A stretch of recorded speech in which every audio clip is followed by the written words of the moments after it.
கிறிஸ்துவுக்குள் பிரியமானவர்களே, இந்த அதிகாலை நேரத்தை ஆண்டவர் கிருபையாக தந்து நம்மை சுகபலத்தோடு அவருடைய சமூகத்திலே கூட்டி சேர்த்திருக்கிறார்.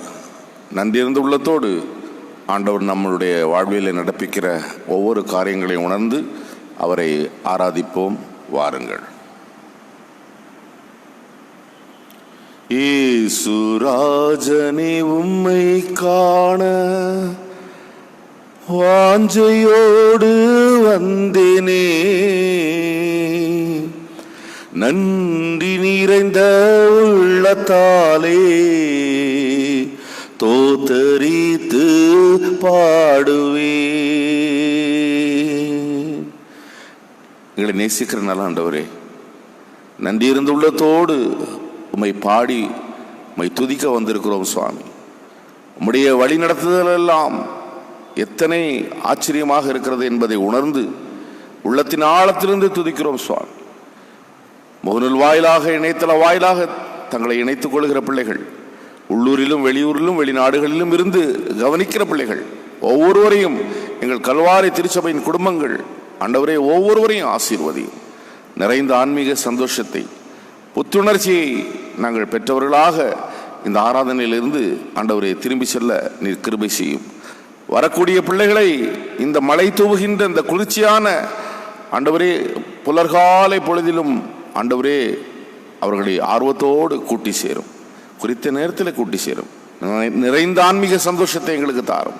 இயேசுவின் விலையேறப்பட்ட நாமத்திலே உடைய பாதம் பணிந்து மிகுந்த நம்பிக்கையோடு ஜெபிக்கிறோம் எங்கள் ஜெபங்களும் நல்ல பிதாவே, ஆமென். கிறிஸ்துவுக்குள் அன்பானவர்களே, முதல் பாடல் 656வது பாடல், அதிசயமானவர்.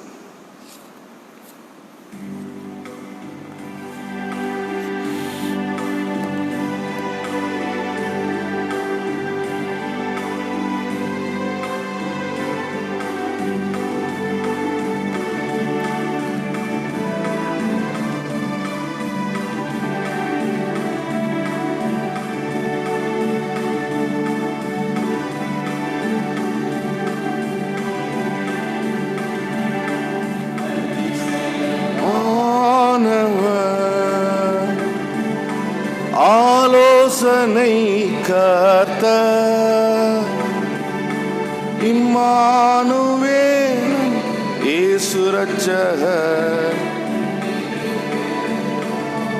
என் இயேசு இரட்சகர்.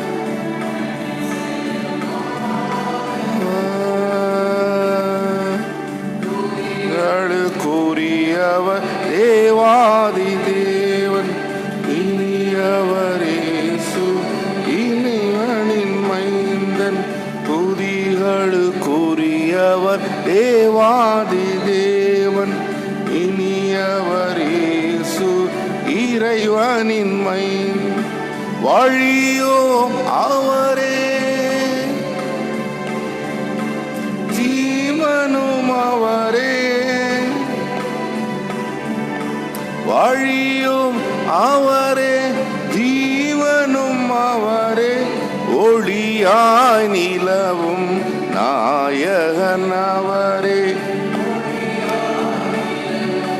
நாயகன் அவரே, அதிசயமானவர், மேய்ப்பரும் அவரே, மேய்ப்பரும் அவரே, மேசியாதாமே நேசரும் அவரே,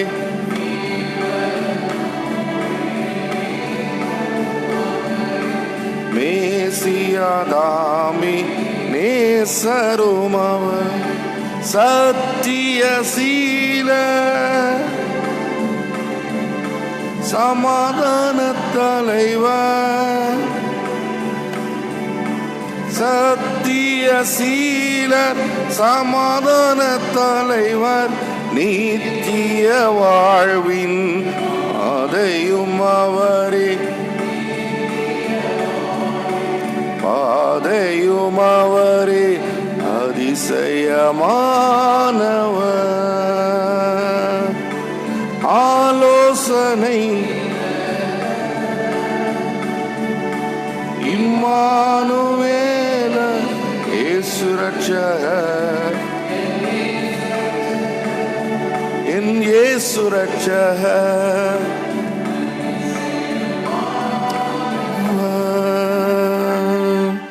93ஆம் சங்கீதம் 191ஆம் பக்கம் பாட்டு புத்தகத்தில் முறைமுறையாக நாம் வாசிப்போம். 93ஆம் சங்கீதம். கர்த்தர் அரசாளுகிறார், மாட்சிமை அணிந்து கொண்டிருக்கிறார். கர்த்தர் வல்லமையை அணிந்து அதை கச்சையாக கட்டி கொண்டிருக்கிறார். பூச்சகரம் அசையாதபடி நிலைத்திருக்கிறது.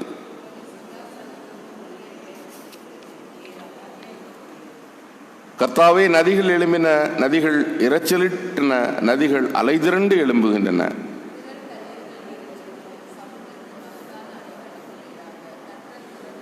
மகத்துவம் உள்ளவர். சேர்ந்து சொல்வோம், உமது சாட்சிகள் மிகவும் உண்மை உள்ளவைகள். கர்த்தாவே, நித்திய காலமாக பரிசுத்தமே உமது ஆலயத்தின் அலங்காரம். பிதாவுக்கும் குமாரனுக்கும் பரிசுத்த ஆவிக்கும் மகிமை உண்டாவதாக, ஆதியிலும் இப்போதும் எப்போதும் சதா காலம் இருக்கிறபடியே ஆமென். வேத பாடத்தை வாசித்து கேட்கலாம். எபிரேயர் 11:32 முதல் 40 வசனங்கள். முதல் பாடம்.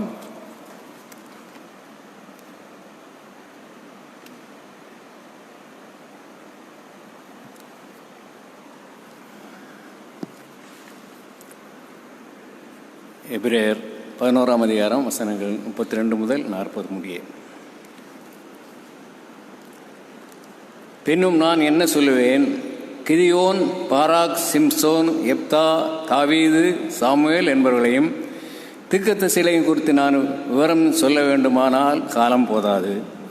விசுவாசத்தினாலே அவர்கள் ராஜ்யங்களை ஜெயித்தார்கள், நீதியை நடப்பித்தார்கள், வாக்குத்தத்தங்களை பெற்றார்கள், சிங்கங்களின் வாய்களை அடைத்தார்கள், அக்கினியின் உக்கிரத்தை அவித்தார்கள், பட்டய கற்குக்கு தப்பினார்கள், பலவீனத்தில் பலன் கொண்டார்கள், யுத்தத்தில் வல்லவர்கள் ஆனார்கள், அந்நியருடைய சேனைகளை முறியடித்தார்கள். ஸ்திரீகள் சாக கொடுத்த தங்களுடையவர்களை உயிரோடு எழுந்திருக்கப்பட்டார்கள். வேறு சிலர் மேன்மையான உயிர்த்தெழுதலை அடையும்படிக்கு விடுதலை பெற சம்மதியாமல் வாதிக்கப்பட்டார்கள். வேறு சிலர் நிந்தைகளையும் அடிகளையும் கட்டுகளையும் காவலையும் அனுபவித்தார்கள். கல்லெறி உண்டார்கள், வாளால் அற்புண்டார்கள், பரீட்சை பார்க்கப்பட்டார்கள், பட்டயத்தினாலே வெட்டப்பட்டு மரித்தார்கள். செம்மறியாட்டு தோள்களையும் வெள்ளாட்டு தோள்களையும் போர்த்து கொண்டு திரிந்து குறைவையும் உபத்திரவத்தையும் துன்பத்தையும் அனுபவித்தார்கள். உலகம் அவர்களுக்கு பாத்திரமாய் இருக்கவில்லை.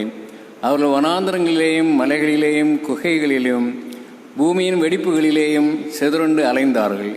இவர்கள் எல்லாரும் விசுவாசத்தினாலே நற்சாட்சி பெற்றும் வாக்குத்தத்தம் பண்ணப்பட்டதை அடையாமல் போனார்கள். அவர்கள் நம்மை அல்லாமல் பூரணராகாதபடிக்கு விசேஷித்த நன்மையானதொன்றை தேவன் நமக்கென்று முன்னதாக நியமித்திருந்தார் என்பதே.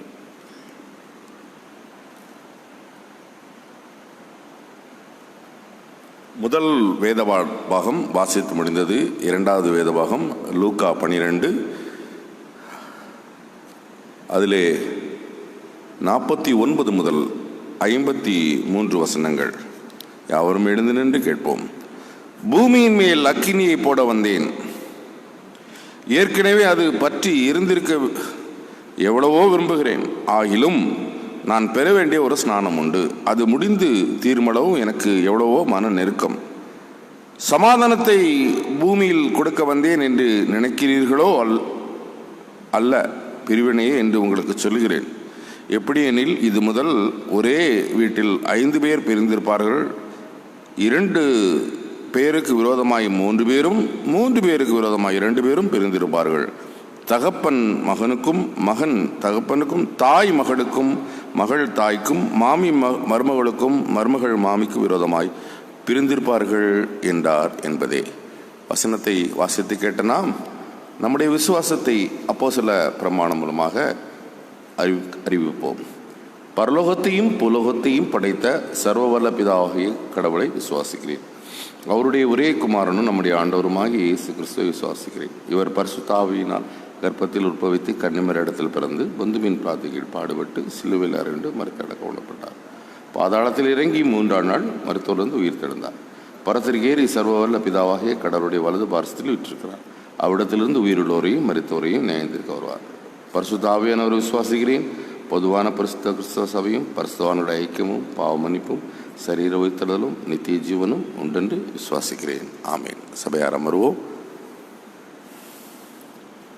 கிறிஸ்துவுக்குள் பிரியமானவர்களே, மீண்டும் ஒரு காலை நேரத்தை கடவுள் நமக்கு கிருபையாக தந்து அவருடைய சன்னிதானத்திலே நம்மை சந்தோஷத்தோடு கூட்டி சேர்த்திருக்கிறார். அன்பானவர்களே, இன்று சிறிது நேரம் ஆண்டவருடைய வார்த்தையை தியானிப்பதற்கென்று எடுத்த வேத பாகம் சற்று முன்பு நீங்களும் நானும் வாசித்து கவனித்து கேட்ட லூக்கா 12ஆம் அதிகாரம், அதிலே 49வது வசனத்தையும் 51வது வசனத்தையும் ஒருவர் சத்தமாக வாசிக்க அன்போடு கேட்டுக்கொள்கிறேன்.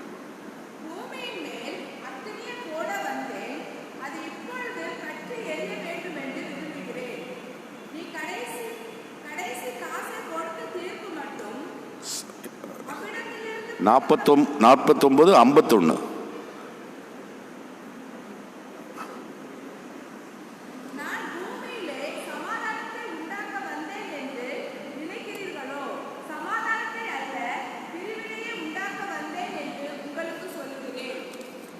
ஜெபம் செய்வோம். எங்களை நேசிக்கிற அன்பின் ஆண்டவரே, எங்கள் புரிதலுக்கு மிகவும் கடினமாக ஆண்டவரே இருக்கின்ற சில சத்தியங்கள், வார்த்தைகள், இவைகளை நாங்கள் புரிந்து கொள்ள முயலுகிறோம். ஆண்டவரே, நீர் எங்களுக்கு துணை நின்று என்ன சொல்ல வருகிறீர் என்பதை ஆழமாக சிந்திப்பதற்கு வேண்டிய ஞான வெளிச்சத்தை தந்து எங்களை ஆசீர்வதியும் அப்பா. ஆண்டவரே, நீர் எங்களோடு பேசும். இயேசுவின் நாமத்திலே கேட்கிறோம் எங்கள் ஜெபங்களும் நல்ல பிதாவே, ஆமென். கிறிஸ்துவுக்குள் பிரியமானவர்களே, பூமியிலே அக்கினியை போட வந்தேன். எவ்வளவு முரண்பாடான, ஆச்சரியமான, அதிர்ச்சியூட்டுகின்ற ஒரு செய்தி. சமாதானத்தை பூமியில் கொடுக்க வந்தேன் என்று நினைக்கிறீர்களோ? அல்ல, பிரிவினையே. அழகான ஒரு பாடல் பாடினோம் இல்லையா? அதிசயமானவர், ஆலோசனை கர்த்தர், அவருக்கு பேரே சமாதான பிரபு இல்லையா? ஏசாயா 9:6, அவர் சமாதானத்தை தருகிறவர், அமைதி தருவதற்காகவே இந்த உலகத்திலே வந்தவர். அவர் இந்த வார்த்தையை எப்படி சொல்லுகிறார்? நமக்கு எப்படி அதை புரிந்து கொள்வது? அமைதியின் அரசராக ஜான் காஸ்பல்ல பார்த்தீங்கன்னா 17:21 தானம்மா, ஒற்றுமைக்காக ஜெபிக்கிறார். ஆண்டவரே, நீர் தந்த, நீரும் நானும் ஒன்றாயிருப்பது போல நீர் எனக்கு தந்த உமது மக்கள் ஒன்றாக இருக்க வேண்டும். அவங்க பிரிவினையாட்டி சண்டை போட்டுட்டு இருக்கணும்னு மனுஷன மாதிரி நினைப்பார் அவரு? இல்லை, அமைதியே உருவான கடவுள். அவர் ஒற்றுமையாக இருக்க வேண்டும் என்பதுதான் விருப்பம். ஆனா இங்க ஆண்டவர் சொல்லுகிற வார்த்தை என்ன? நமக்கு புரிய முடியல, தெரிந்து கொள்ள முடியல. அக்கினி, அக்கினியை போட வந்தேன். பொருள் என்ன? பிரியமானவர்களே, கிரேக்க பிலாசபி, அந்த தத்துவத்தில் ஒரு நம்ம ஊர்ல சொல்லப்படுகிற இதிகாசங்களை மாதிரி அங்க சொல்லப்படுகிற ஒரு எல்லாருக்கும் பாப்புலரான ஒரு ஒரு இது கதைன்னு சொல்லல, அவங்களுக்கு நம்பிக்கை அப்படி. பிரியமானவர்களே, கடவுளர்களுக்கெல்லாம் கடவுள் அப்படின்னு ஜியூஸ் என்ற ஒரு தெய்வம், அவங்களுக்கு நம்பிக்கை. அந்த கடவுள் ஒலம்பஸ் மலையில நெருப்பை கையகப்படுத்தி அவங்க வச்சிருக்கிறார். நெருப்பு கடவுள், நெருப்பு கடவுளை கையகப்படுத்தி மனிதர்கள் எல்லாம் அவங்களுக்கு கடவுளுக்கு மிஞ்சி யோசிக்க கூடாது என்ற கருத்தியல் கொண்டு அப்படி பாதுகாத்து வச்சிருப்பது போல அவங்களுக்கு ஒரு நம்பிக்கை. அத பிரமோத்தேயோஸ் என்பவர் திருடிக்கொண்டு கீழே வந்து மக்களுக்கு அதை கொடுத்து, மக்கள் ஒரு புத்துணர்ச்சியையும் எழுச்சியையும் பெற்று மகிழ்ச்சியை பெற்று தூய்மை அடைகிறார்கள் என்ற காரியத்தில் நம்பிக்கை வைக்கின்ற அவர்களுக்கு மிகவும் பிரசித்தி பெற்ற ஒரு புராண ஒரு அனுபவம் அவங்க நாட்டில் உண்டு. இன்னைக்கு நீங்கள் வலைதளத்தில் போனால் அதை பார்க்கலாம். ஒரு ஒலிம்பிக் நெருப்பு, அதனுடைய பொருள் என்ன? ஒலிம்பிக் நெருப்பை கொண்டுட்டு ஓடுவாங்க இல்லையா விளையாட்டுல, உலகம் தழுவிய ஒலிம்பிக் போட்டியில் ஒலிம்பிக் நெருப்பு கொண்டு போவாங்கல்ல, அடையாளம்.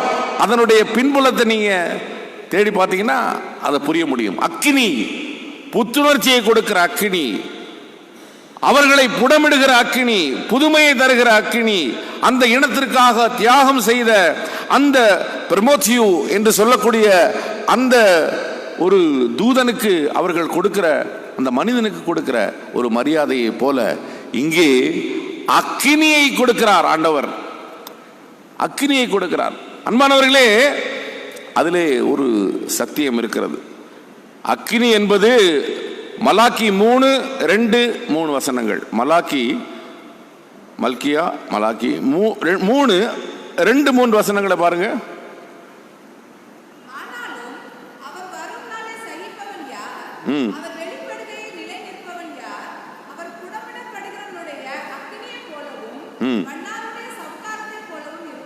பாருமா, புடமிடப்படுகிறார், புடமிடப்படுத்துவார். நம்ம எல்லாரையுமே புடமிடுகிறார். வெள்ளியையும் பொன்னையும் புடமிடுகிறது போல அவர் புடமிடுகிறார், தூய்மையாக்குகிறார். அதே மாதிரி லூக்கா 3:17 சொல்லப்பட்டிருக்கிறது. அன்பானவர்களே, ஏசாயா 6:6 அவர் ஐயோ நான் அதமானேன், அசுத்த உதடு உள்ளவன் அப்படின்னு ஏசாயா சொல்லுவார். உடனே என்ன செய்வார் தூதன்? அக்கினி தழலை எடுத்து அவன் வாயிலே வைப்பார். தூய்மை, அக்கினி தழலை எடுத்து வைப்பார். பிரியமானவர்களே, நெருப்பு. அன்பானவர்களே, பார்வோனை கண்டு பயந்து ஓடுகிறான். யாரு? மோசே. கொன்று விடுவான் என்று இல்லையா? அந்த மோசே யாத்திரையாகமம் 3:2 பார்க்கிறோம். பட்சிக்கிற அக்கினியை அந்த மலையிலே சந்திக்கிறான். அந்த சந்திப்புக்கு பிறகு அப்படியே உருமாற்றம் பெறுகிறான். பார்வோனுக்கு எதிராகவே நின்று சவால் விட்டு பேசுகின்ற ஒரு துணிவை, மனோதிடத்தை, அவன் பெறுகின்ற ஒரு உருமாற்றத்தை நிகழ்த்துகிற கடவுளின் பிரசன்னத்தை அந்த நெருப்பு தழலிலே பார்க்கின்றான். அப்போ அக்கினி புடமிட்டு நம்மை தூய்மைப்படுத்துகிற ஒரு அடையாளமாகவும் உருமாற்றத்தின் அடையாளமாகவும், அது எப்படி ஆதி திருச்சபையில் உட்கார்ந்து இருக்கும்போது அக்கினிமயமான நாவுகள் தானேமா வந்து இறங்கிச்சு. அக்கினியினுடைய வல்லமை, அக்கினியை போட வந்தேன் என்று சொல்லக்கூடிய வார்த்தையினுடைய ஆழத்தை, புரிதலை இங்கே நீங்களும் நானும் பெற்றுக்கொள்ள வேண்டும் என்பதற்கு நிறைய நிறைய சான்றுகள் வேதத்தில் இருக்கிறது. அக்கினி நம்மை புடமிடுகிறது, தூய்மைப்படுத்துகிறது, உருமாற்றுகிறது. அக்கினியை போட வந்தேன், அது பற்றி எரிய வேண்டும் என்று சொல்லுகிறார். பிரிவினையை பற்றி இந்த இடத்துல பேசுகிறாரு. அன்பானவர்களே, அந்த பிரிவினையை சொல்லும் பொழுது அமைதி சமாதானத்தை உண்டு பண்ணவா வந்தேன் என்று சொல்லும் பொழுது அதிலே ஆழமான சத்தியம் இருக்கிறது. பிரியமானவர்களே, ஏமா ஒரு புண்ணு இருக்கு, அதை தொடச்சி மருந்து போட்டு நல்லா தொடச்சிட்டு அதுக்கப்புறம் தான் நம்ம கட்டணும் இல்லையா? அந்த புண்ணு அப்படியே மேலே இருக்கு, மேலே கட்டு போட்டிங்கன்னா இல்லையே, அது உள்ள இருந்து சீல் பிடிச்சி புண்ணு எவ்வளவு பெரிதாகும் என்பது உங்களுக்கு தெரியும். எரேமியா சொல்லுகிறார் பாருங்கள், 6:14 எரேமியா 6:14 படிமா, சத்தமா படி. எரேமியா 6:14.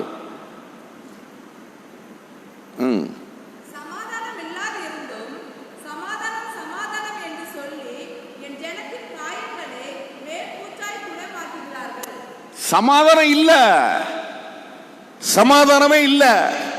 சமாதானம் சமாதானம் அப்படின்னு சொல்லி என் ஜனத்தின் காயத்தை மேல் பூச்சாக பூசி மொழுகிறார்கள். சொல்றாருல, சமாதானம் இல்லையா, சமாதானம் சமாதானம் அப்படின்னு பேசுறாங்க. அப்போ கடவுள் தருகிறத சமாதானம் வேறு. ஆண்டவரே சொல்லி இருக்கிறாரு, உலகம் தருகிற சமாதானம் அல்ல, நான் தருகிற சமாதானம். இங்கே ரோம அரசாங்கம் எப்படி தெரியுமா சமாதானத்தை கொடுத்துச்சு? மௌனத்துக்கும் ஊமைத்தனத்துக்கும் வித்தியாசம் இருக்குல்லம்மா. நீ அமைதியா இருந்தா மௌனமா இருந்தான்னு சொல்லலாம்.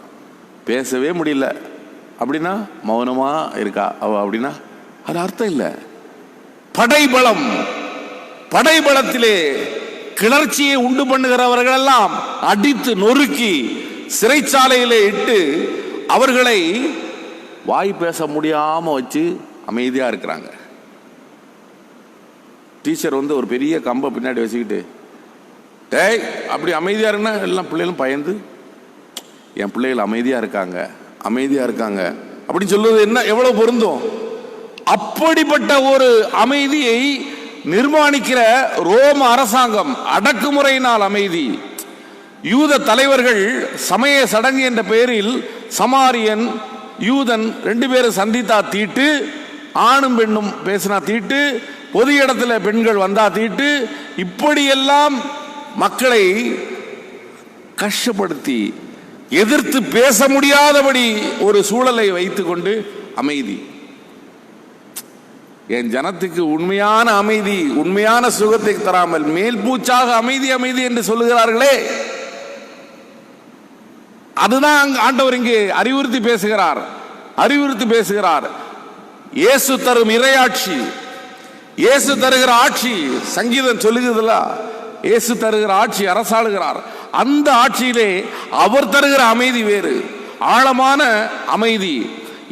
இந்த வார்த்தைகள், இந்த ஆண்டவருடைய அணுகுமுறை ஏகாதிபத்தியத்தின் வேர்களை அசைத்தது, அடக்குமுறைக்கு எதிராக குரல் எழுப்பியது.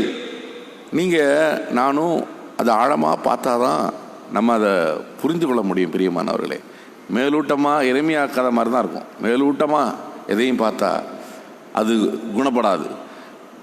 ஆண்டவருடைய பணியும் அவருடைய புதிய பாணியும் இங்கு போலியான அமைதியை உடைக்கிறது. அது அமைதி அல்ல, அது சமாதானம் அல்ல. ஆக இன்னொன்று இங்கே சொல்லுகிறார், அதாவது பிரிவினை உண்டு பண்ண வந்தேன்னு.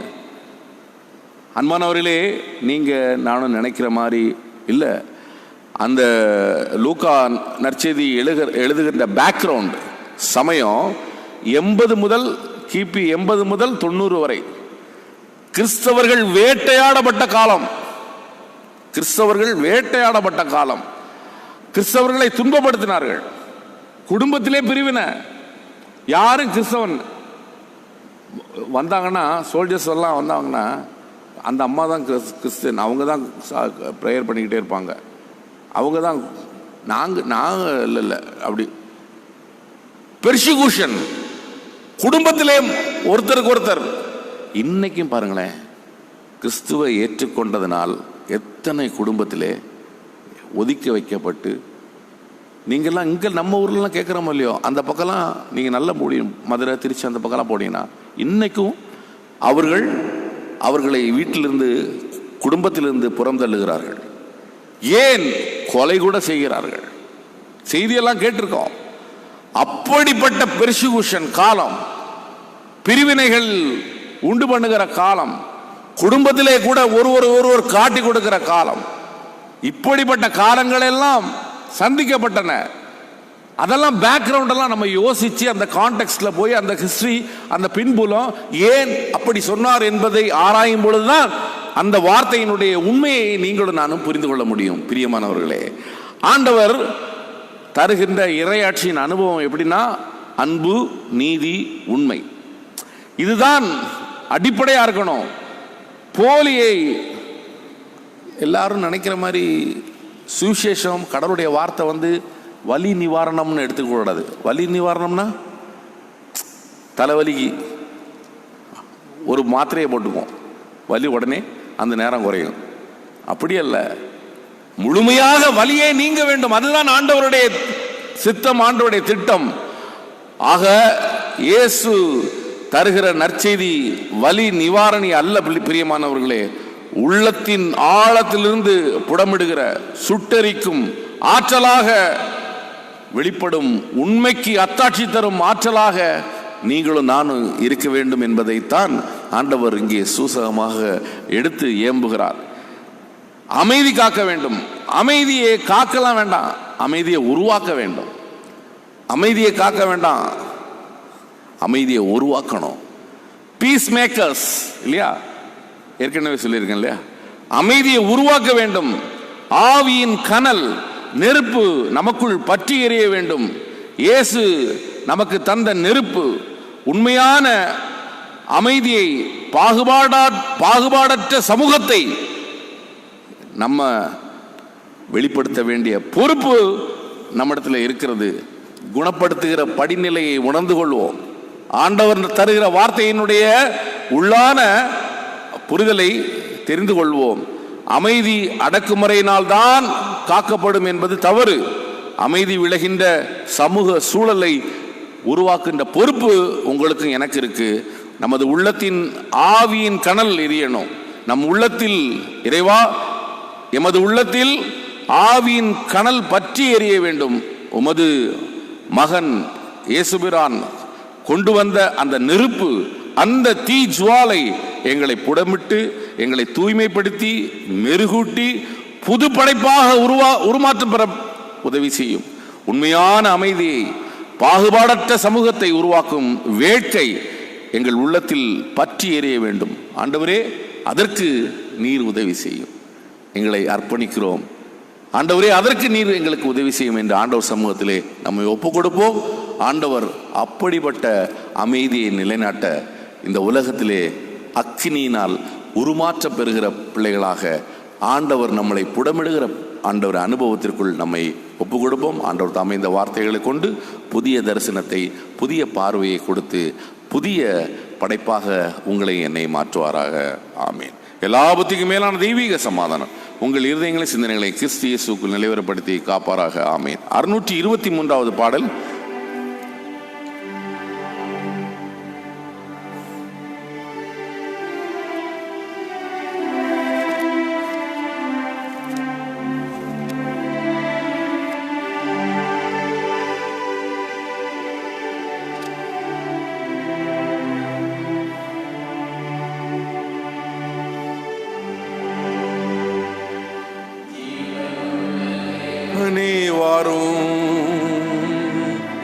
ஜீவபாதையில் நடத்தும் ஜீவனுள்ள தேவனே வாரும், ஜீவபாதையிலே நடத்தும். ஜீவ தண்ணீர் ஊற்றிலே ஜீவன் பெற என்னை நடத்தும். ஊற்றிலே ஜீவன் பெற என்னை நடத்தும்.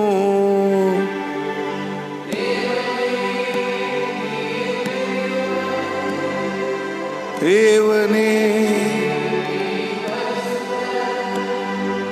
தேவனே,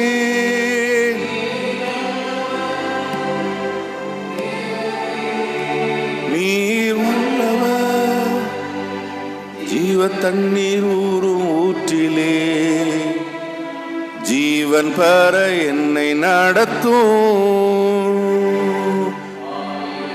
துரோகிகளையா பாவாத மக்களே தூயா, பாவிகள் துரோகிகளையா பாவாத மக்களே தூயா.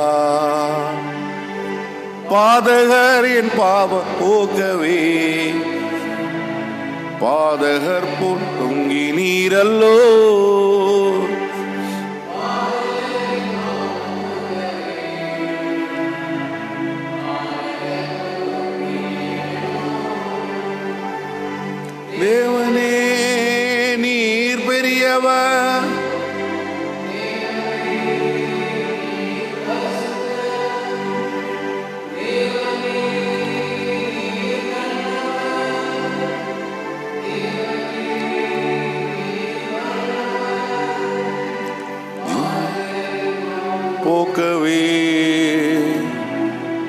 பாதகர் போல் தொங்கி நீரல்லோ,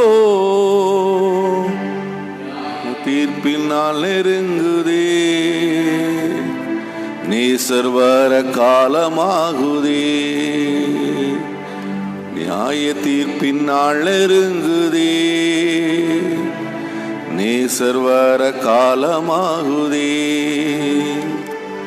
மாயலோகம் நம்பி மாண்டிடும்,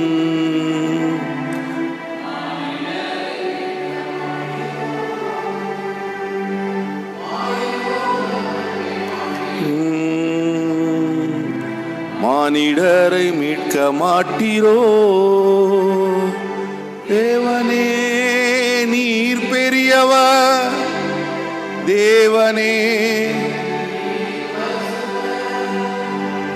தேவனே நீர்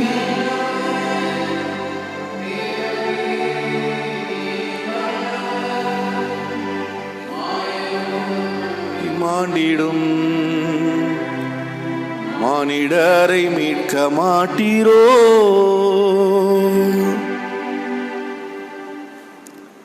ஜெபம் செய்வோம். எங்களை நேசிக்கிற நல்ல ஆண்டவரே, இந்த காலை வேளைக்காக நீர் தந்த படிப்பினைக்காக நன்றி செலுத்துகிறோம் சுவாமி. உண்மையான அமைதியை ஆண்டவரே இந்த உலகத்திலே நிலைநாட்ட வந்தீர். அக்கினியால் ஆண்டவரே இந்த மனுக்குலத்தை உருமாற்ற வந்தீர் என்பதையும், ஆண்டவரே உமது அக்கினி தம் களத்தை முற்றிலும் விளக்குவதற்கு தூற்றுக்கூடை அவர் கையில் இருக்கிறது, கோதுமையை தமது களஞ்சியத்தில் சேர்ப்பார், பதரையோ அவியாத அக்கினியில் சுட்டரிப்பார் என்று சொல்லி நியாய தீர்ப்புக்கும் ஆண்டவரே உதாரணப்படுத்தி பேசினதை நாங்கள் இதோ உணர்கிறோம் சுவாமி. ஆண்டவரே உமது அக்கினியின் வல்லமையை உணர்கிறோம். அது எங்கள் வாழ்வை மாற்றுகிறதாக அமையட்டும். நியாய தீர்ப்பின் நாள் நெருங்குதே என்று பாடினோமே சுவாமி. உமது சமூகத்தில் நிற்கிற போது ஆண்டவரே எங்களை நிதானித்து உணர நீர் தருகிற படிப்பினைகள், பாடங்கள் எங்களுக்கு பிரயோஜனப்படட்டும் ஆண்டவரே, பிரயோஜனப்படட்டும். போலியான சமாதானத்தை ஆண்டவரே உருவாக்குவதல்ல ஆண்டவரே, அமைதிக்காக ஆண்டவரே, அமைதிக்காக எங்களுடைய பங்களிப்பை குறித்து நீர் பேசினதற்காக நன்றி செலுத்துகிறோம். அமைதியை நிலைநாட்ட வேண்டிய பிள்ளைகளாக, போலியான அமைதி அல்ல, உண்மையான அமைதியை, சமாதானத்தை ஆண்டவரே அக்கினி எங்களுள் பற்றி எரிந்து புது உருமாற்றத்தை ஆண்டவரே நாங்கள் பெற்ற பிள்ளைகளாக, மோசே எப்படி ஆண்டவரே அதுவரை இருந்த அணுகுமுறையில், பார்வையில் ஆண்டவரே பணியில் ஒரு புதுமையை அனுபவித்து உணர்ந்தானோ, எங்களுக்கும் இப்படிப்பட்ட அனுபவத்தை இந்த காலை வேளையிலே தந்து எங்களை ஆசீர்வதி. முகநூல் வாயிலாக செவிமடுக்கிற ஒவ்வொரு பிள்ளைகளையும் பொறுப்பெடுத்துக் கொள்ளும். எங்கள் திருச்சபையை ஆசீர்வதியும் ஆண்டவரே, கல்வாரி திருச்சபையை ஆசீர்வதி. அதன் பொறுப்பாளர்கள், டீக்கன்மார்கள் ஆண்டவரே, உடன் ஊழியராக பணிபுரிகின்ற போதகர் ஆண்டவரே, இன்னும் கோயில் பிள்ளை, கணனி ஊழியர், ஆலயத்தை சுத்தம் செய்கிற பணிப்பெண் யாவரையும் ஆண்டவரே உமது பாதுகாப்பில் வைக்கிறோம். ஆண்டவரே புடமிட்டு எங்களை உருமாற்றி உமக்கு உபயோகப்படுத்தும் ஆண்டவரே. அமைதியை நிலைநாட்ட, மெய்யான அமைதியை நிலைநாட்ட, பிரிவினை அல்ல ஆண்டவரே, ஒற்றுமையை நாங்கள் புரிந்து கொள்ள ஆண்டவரே அளவான சத்தியத்தை இன்று தந்தீரே, அதற்காக நன்றி செலுத்துகிறோம். தொடர்ந்து ஆசீர்வதியும். யாராருக்காக ஜெபிக்க கடமைப்பட்டிருக்கிறோமோ ஆண்டவரே அவர்களை பொறுப்பெடுத்துக் கொள்ளும். இந்த நாளை விசேஷித்த நாளாக பார்க்கிற பிள்ளைகளும் உண்டு. திருமண நாள் ஆண்டவரே, பிறந்த நாள், இவைகளை குறித்து ஆண்டவரே கொண்டாடுகிற பிள்ளைகளோடு உமது நேசக்கரம் இருக்கட்டும். கஷ்டப்படுகிற, கவலையுற்றிருக்கின்ற, நோயுற்றிருக்கின்ற ஒவ்வொருவருக்கும் போதுமானவராகிறது வழி நடத்தும். ஆண்டவர் பொறுப்பெடுத்துக் கொள்ளும். கேட்க மனது எல்லா நன்மைகளையும் தாரும். இயேசுவின் வெளியேறப்பெற்ற நாமத்திலே உமது பாதமணிந்து மிகுந்த நம்பிக்கையோடு ஜெபிக்கிறோம் எங்கள் ஜெபங்கேளும் நல்ல பிதாவே, ஆமேன். பரமண்டலங்களில் இருக்கிற எங்கள் பிதாவே, உம்முடைய நாமம் பிரசித்தப்படுவதாக, உம்முடைய ராஜ்யம் வருவதாக, உம்முடைய சித்தம் பரமண்டலத்திலே செய்யப்படும் போல பூமியில் செய்யப்படுவதாக. அன்னன்னு வேண்டிய ஆகாரத்தை எங்களுக்கு தார். எங்கள் கடனாளிகளுக்கு நாங்கள் மன்னிக்கிறது போல எங்கள் பாவக்கடங்களை எங்களை சோதனைக்கு உட்பட பண்ணாமல் தீமைந்து ரட்சித்துக் கொள்ளும். ராஜ்யமும் வல்லமையும் மகிமையும் என்றென்றைக்கும் உம்முடையவைகளே. ஆமென். ஆசீர்வாதம். ஆண்டவராய் இயேசு கிறிஸ்துவின் கிருபையும் பிதாவின் அன்பும் தூயாவின் துணையும் இன்றும் என்றும் சதா காலம் நம் அனைவரோடும் இருந்து ஆசீர்வதித்து காப்பாராக. ஆமென். என் ஆத்மாவே கர்த்தரை சோஸ்திரி, என் முழுமே பரிசுத்த நாமத்தை சோஸ்திரி. என் ஆத்மாவே கர்த்தரை சோஸ்திரி, கர்த்தர் செய்த சகல உபகாரங்களை மறவாதே. ஆமென்.